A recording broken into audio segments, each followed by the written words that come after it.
baik itu dalam kalangan keluarga maupun kalangan remaja. Bisa menikmati kuliner khas. Salah satunya seperti kopi tubruk, mie Aceh, lalu ada udang Aceh, mungkin itu. Pak, bagaimana selaku dapat duta wisata ini?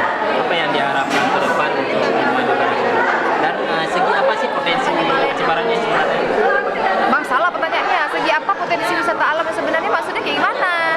Maksudnya bagaimana cara Anda melestarikan atau mungkin apa ya? Abang, ya Allah. Ya, oke.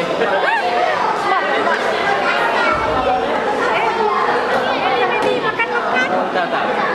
Bentar lagi.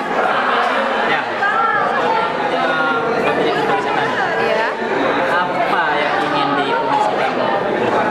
Mungkin saya lebih mempromosikan objek wisata, potensi wisata alam ataupun kebudayaan di Kota Melabu Aceh Barat. Misalnya seperti wisata Wak Bahari, seperti contohnya misalnya Pantai Lok Bubut.